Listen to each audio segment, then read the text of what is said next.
Hello friends, আসসালামু আলাইকুম। Welcome back to my channel. আজকের ভিডিওতে আমি আপনাদের সাথে এই গরমের খুবই মজাদার ঠান্ডা আনারসি জুস বানিয়ে দেখাবো।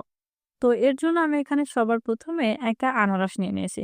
আর এই আনারসটাকে আমি যে ২ সাইডের যে অংশটা আছে, এই ২ সাইডের অংশটা আমি ছুরির সাহায্যে কেটে নিয়ে খোসাটা আমি এভাবে করে ছাড়িয়ে নিচ্ছি। আনারসের খোসাটা ছাড়ানো হয়ে গেছে। এখন আমি এই আনারসটাকে ফালি করে কেটে নিচ্ছি। তারপর আনারসগুলোকে আমি এভাবে ছোট টুকরা করে কেটে নিচ্ছি। তো দেখুন আনারসগুলো এভাবে কেটে নেওয়া হয়ে গেছে। এখন আমি এখানে একটা ব্লেন্ডারের জার নিয়ে নিয়েছি।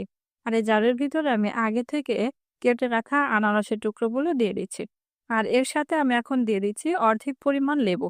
আমি এখানে এই লেবুটা রস এভাবে চিপে দিয়ে দিচ্ছি।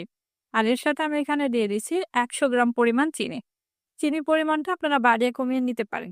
আর এর সাথে আমি এখানে দিয়ে দিচ্ছি হাফ গ্লাস মতো পানি। আর দিয়ে দিচ্ছি সামান্য একটু লবণ। লবণটা দিয়ে আমি এভাবে একটু ব্লেন্ড করে নিচ্ছি।